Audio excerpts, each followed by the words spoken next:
Black women, how much do you love your husband? I bet you it's not as much as Olga of Kiev. This picture was taken from an ancient Orthodox church in Romania. The person that's being depicted is Princess Olga. Now look at her skin color. Her skin color is very, very dark. Not only was she black, but her grandson was also black. His name was Vladimir. And look at the depiction of Christ and Mary. They are both black as well. Now let's look at her husband, Igor. He was black as well. And just to put the icing on the cake, these are the apostles of Russia with Princess Olga. They were all black. Not only were they black, but they also were ethnically Jews. This is my first source, Russia and the Negro. And I quote, she noted that the Tsarist officials frequently listed Negroes as Arabs and Jews. Olga, Igor, and a lot of other black families in Russia, Ukraine were black Jews. This is my next source, The Horizon History of Russia. Now look at this ancient manuscript. Look at all of these black women now sitting on the throne in all of her blackness. Princess Olga. Let's read below. In the 11th century Byzantine manuscript, Princess Olga of Kiev, widow of Igor, is pictured at the empress court in Constantinople, where she is royally welcomed about 955 as Russia's first Christian ruler. So black people brought the version of the Council of Nicaea form of Christianity to Russia. Let's read on. As the story is told in the Russian chronicles, Olga received a proposal of marriage from the Byzantine emperor, which she denied, and with his gifts of gold, silver, silk, and varnished vases, returned to Kiev. So I'm going to give you a quick summary of what happened. It's the year 945 and Prince Igor is ruling over Kiev and Rus. To his west was the Dravians, and they hated the people of Kiev and Rus. And after the passing of Igor's father, the Dravians didn't respect Igor, so they stopped paying tribute. And after 33 years, Igor headed to the capital city of Dravians with his army to collect tribute. Here, the Dravians would unalive Igor. The Dravian king, Prince Mao, wanted to expand his empire, so he sent men to Princess Olga to explain to her and propose for him what happened to her husband. So they're attempting to whitewash in real time a black Roman soldier. Let's talk about it. This is historically Saint Maurice, but they're trying to replace him with images like this. But why? It's because Saint Maurice was the patron saint for Germany, Switzerland, Italy, Spain, and the whole Roman Empire, showing you what?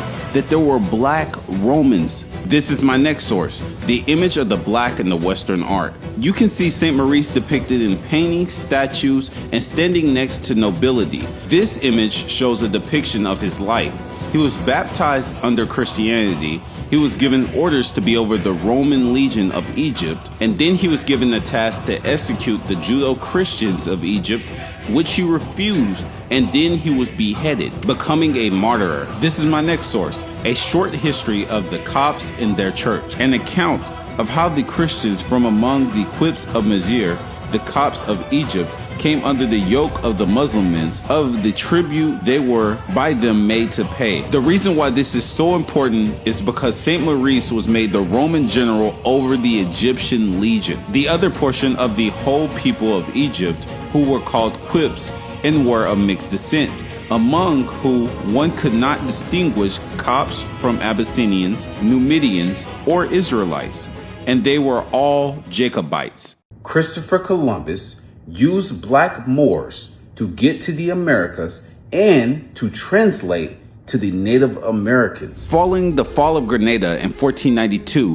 which marked the end of the Moorish Wars, the Spanish crown's treasury was completely depleted because they used all their resources towards the Moors, and Christopher Columbus capitalized off this moment. He went to the Spanish crown and he requested that they allowed him to go to the Indies for gold, precious metals, and spices. However, he already knew where he wanted to go. He just didn't think that the Spanish crown would back it because they thought that this place was fictional. This is my next source, The Conquest of America. And I quote, In order to prove that the land he sees before him is indeed the continent and not another island, Columbus engages in the following reasonings in his journal of the third voyage, translated by Las Casas. And I quote, "I have come to believe that this is a mighty continent, which was hitherto unknown. I am greatly supported in this view by reason of this great river, and by the sea which is fresh.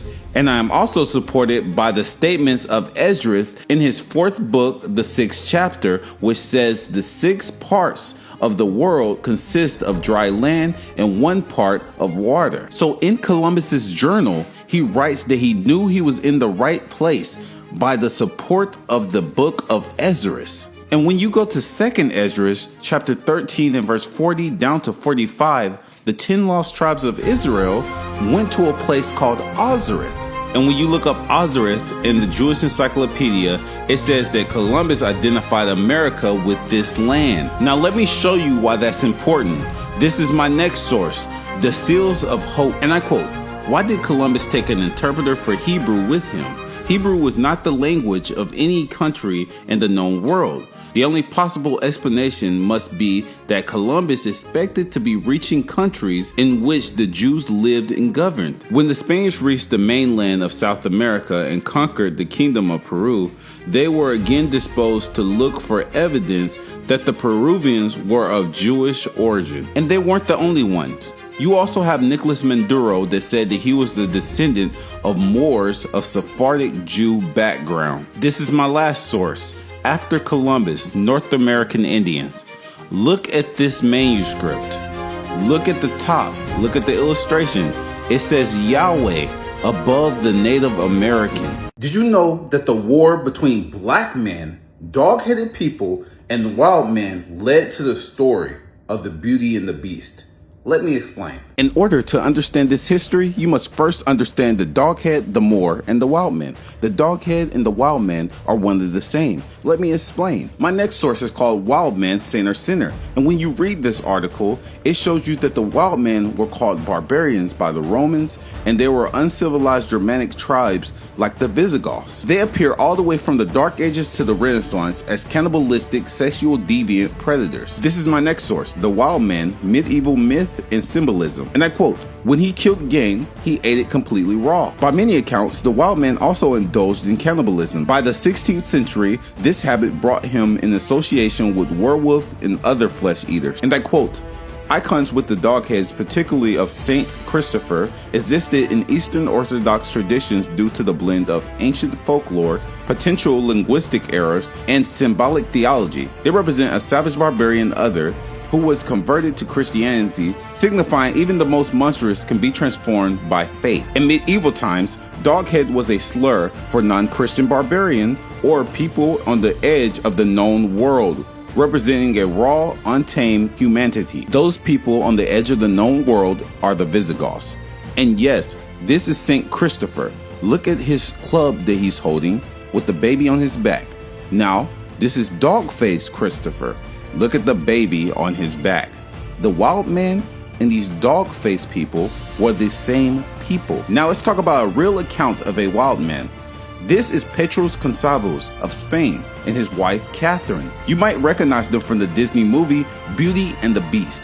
This is what it was based off of. When they captured Petrus Concavos, they said that they had captured a wild man. Pedro suffered from Ambras syndrome, and this is when you grow a lot of hair around the facial region, around your arms, everywhere really. Unfortunately, I ran out of time. If you want to watch this full video, click the link in my bio.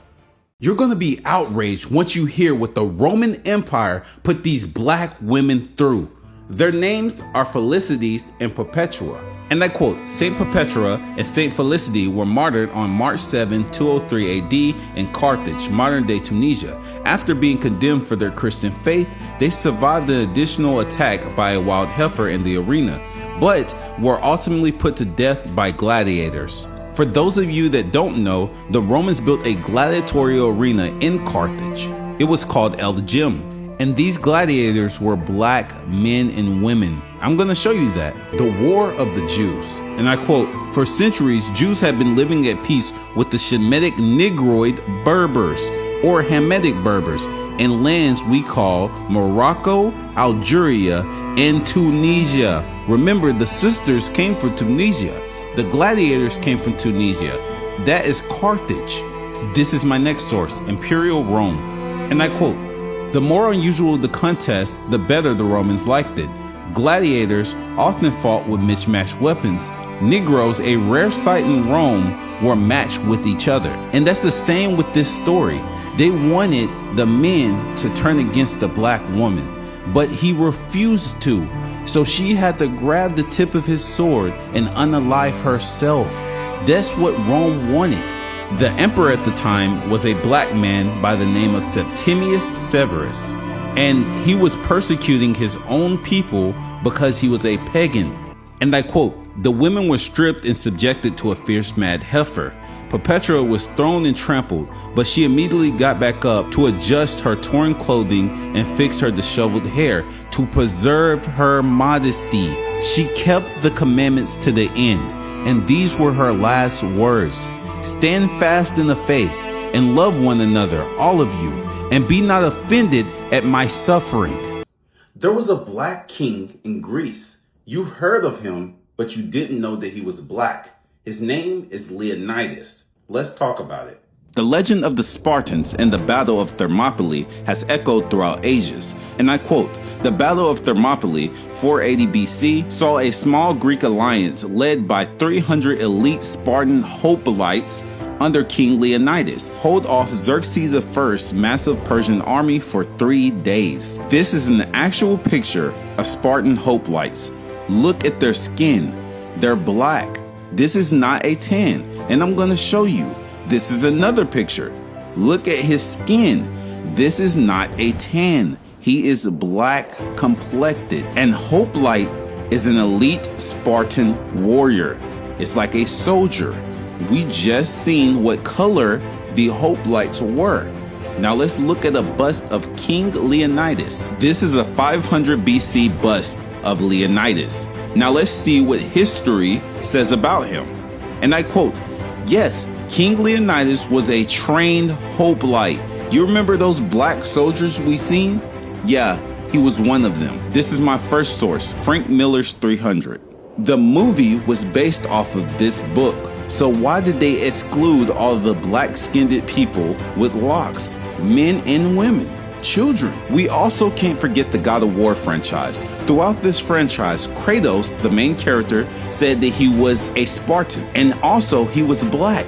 He was depicted black in the first games until an oracle, because Sparta had oracles, hexed him and put the ashes of his family on his body, making him white. Now let's get back to the story. According to the historian Herodotus, in his book 7, 133, the Spartans did throw the Persians into the well. But they were not sent by Xerxes, they were sent by Darius I, and Leonidas did not kick them into the well, and historically, this is Sparta never happened. But what did happen is the Spartans regretted it, and they sent men as sacrifice to the Persians, which they unalived. Darius passes away, Xerxes come into rulership. Xerxes wanted to continue his father's campaign. The Persian army is coming towards Sparta. The word gets back to the Spartan. Leonidas goes and get counsel from the oracles. The oracles tell them that they're going to lose a king from the line of Hercules. This is Hercules, by the way. They also sacrifice to the god Apollo. This is Apollo, by the way.